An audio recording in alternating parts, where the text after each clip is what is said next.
दोस्तों, अमूमन विपक्ष के नेता संसद के अंदर उनका माइक ऑफ कराने का विरोध भी करते हैं और आरोप भी लगाते हैं। हालांकि इसको लेकर लोकसभा के अध्यक्ष ओम बिरला बार बार कह चुके हैं कि स्विच उनके पास नहीं होता है, ये अपने आप हो जाता है, ये टीम करती है जो संसद टीवी का संचालन करती है। लेकिन विपक्ष का लगातार ये आरोप है कि जैसे ही विपक्ष के नेता बोलते हैं माइक ऑफ हो जाता है या फिर कैमरा विपक्ष के उस नेता के साइड से हटा दिया जाता है। लेकिन आज तो गजब हो गया दोस्तों, महाराष्ट्र के संभाजी नगर में प्रधानमंत्री मोदी की रैली में माइक ऑफ हो गया।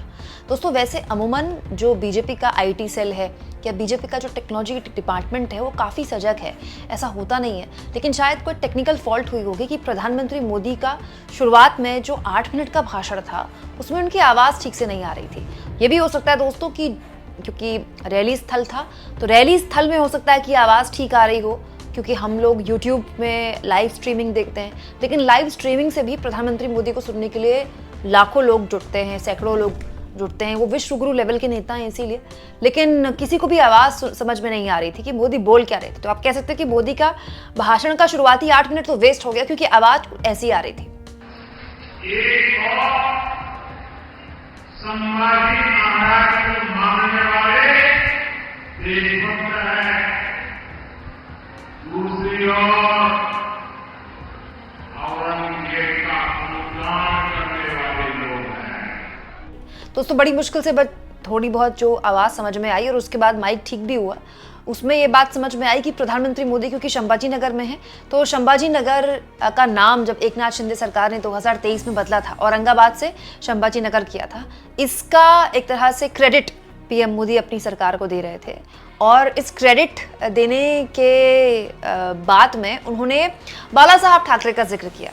मैं हैरान हूं दोस्तों कि प्रधानमंत्री मोदी को अपने भाषणों में बाला साहब ठाकरे का जिक्र क्यों करना पड़ रहा है। कितना अजीब विरोधाभास है दोस्तों कि उनके बेटे से उनकी पार्टी छीनी गई, सिंबल छीना गया, उनके बेटे से उनकी कुर्सी छीनी गई। उद्धव ठाकरे तो सीएम थे ना, सीएम की कुर्सी तो उद्धव ठाकरे की गई, सरकार तो उद्धव ठाकरे की गिराई गई तब जब बाला साहब ठाकरे के बेटे उद्धव ठाकरे बीमार थे, उनकी सर्जरी हुई थी। उसके बावजूद भी अपनी रैलियों में वोट अगर मोदी जी को मांगना पड़ता है तो ठाकरे के बिना उनका काम नहीं चलता है। पूरा महाराष्ट्र जानता है छत्रपति संभाजी नगर को उसका ये नाम देने की मांग बाला साहब ठाकरे ने उठाई।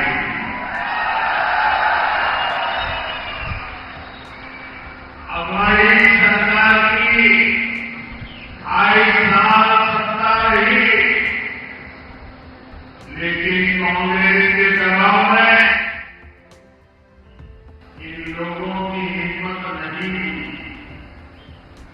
जबकि महाराष्ट्र की सरकार ने आते ही इस शहर को छत्रपति संभाजी नगर का नाम दिया।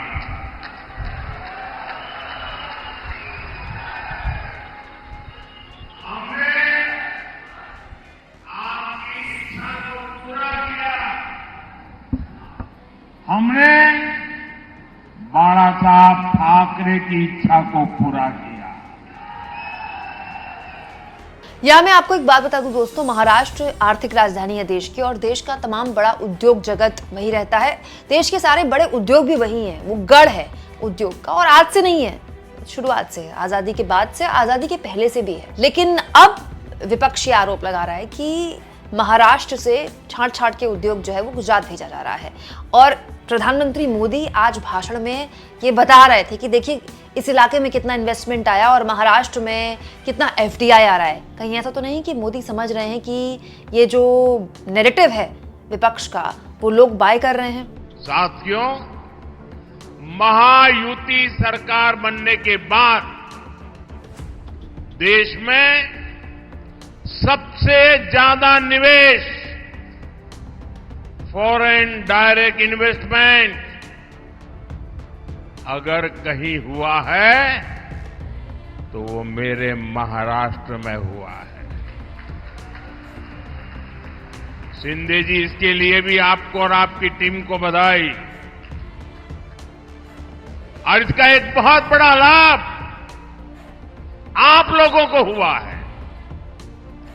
अकेले इस क्षेत्र में अब तक 70,000 करोड़ रुपए से ज्यादा के निवेश के समझौते हो चुके हैं। 45,000 करोड़ रुपए के प्रोजेक्ट्स यहां आ चुके हैं। आने वाले समय में बहुत सारी बड़ी बड़ी कंपनियां हमारे यहां काम करेगी।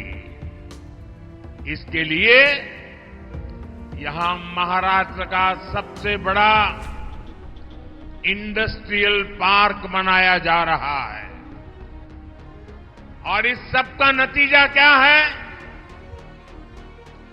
ज्यादा निवेश, ज्यादा कंपनियां, यानी संभाजी नगर और मराठवाड़ा के युवाओं को ज्यादा से ज्यादा अवसर, ज्यादा से ज्यादा रोजगार।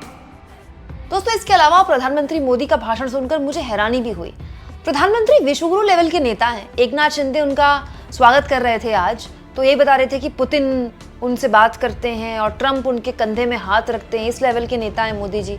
और मोदी जी कहते हैं विश्वगुरु, तो हम मानते हैं कि मोदी जी भाई विश्वगुरु होंगे। वो रुकवा देते हैं मोदी जी, और कोई रुकवा पाए ना रुकवा पाए। लेकिन मोदी को बड़ी हैरानी की बात है दोस्तों, वोट इस बात पर मांगने पड़ रहे हैं कि अगर कांग्रेस सत्ता में आई तो आरक्षण खत्म कर देगी। कांग्रेस सोच रही है कि ओबीसी जातियों में बटेगा तो उसकी ताकत कम हो जाएगी, और जब समाज की ताकत कम हो जाएगी तो कांग्रेस को बैठे बैठे ही फायदा मिल जाएगा। यही से कांग्रेस के लिए सत्ता में वापसी क्या मौके की तलाश चल रही है। और जैसे ही कांग्रेस को सरकार में आने का मौका मिला तो वो एससी, एसटी, ओबीसी का आरक्षण रोक देंगे। बताइए दोस्तों, इस देश में कांग्रेस पार्टी कितने लंबे वक्त तक शासन कर चुकी है। इनफैक्ट इस देश में ज्यादातर वक्त कांग्रेस पार्टी ने ही शासन किया है। मतलब कमाल की बात है ना। आरक्षण खत्म होना होता तो अब तक खत्म हो जाता। और दोस्तों, राहुल गांधी तो आरक्षण का ब्रैकेट बढ़ाने की बात करते हैं। कहते हैं कि 50% का जो पूरा का पूरा ब्रैकेट है हम उसको तोड़कर आगे बांटना चाहते हैं। जाति का जनगणना इसी की मांग करते हैं, इसीलिए वो जाति का जनगणना की मांग करते हैं। कुल जमा बात यह है दोस्तों कि महाराष्ट्र में अब हफ्ते से भी कम का वक्त बचा है वोटिंग के लिए। और महाराष्ट्र की जो लड़ाई है ना, वो यकीन मानिए बहुत इंटरेस्टिंग हो गई है। एक तरफा तो बिल्कुल भी नहीं है। Maharashtra can actually surprise many people. हर लिहाज से महाराष्ट्र सरप्राइज करने को ऐसा लगता है तैयार है। हालत ये हो गई है कि मोदी जी की अपनी पार्टी के नेताओं को बोलना पड़ रहा है कि बटेंगे तो कटेंगे, नारे नहीं चलेंगे। मोदी जी के सहयोगी अजित पवार जैसे लोगों को कहना पड़ रहा है कि हमें मोदी की रैली की जरूरत नहीं है, बारामती में तो हम ही संभाल लेंगे, या हमें मोदी के पोस्टर की भी जरूरत नहीं है, हम मोदी के पोस्टर के बिना जीत लेंगे। और इस बीच आज मोदी की 3 ताबड़तोड़ रैलियां हैं महाराष्ट्र में। ये बताता है कि महाराष्ट्र पूरा का पूरा फोकस रहने वाला है बीजेपी के लिए। आपको क्या लगता है दोस्तों, क्या होगा महाराष्ट्र में? कमेंट बॉक्स में जरूर लिखें। और जितना हो सके चैनल को शेयर करें, सब्सक्राइब करें। और थैंक्स फॉर ज्वाइन के ऑप्शन से अगर आप चाहें तो कुछ आर्थिक मदद भी चैनल की जरूर करें।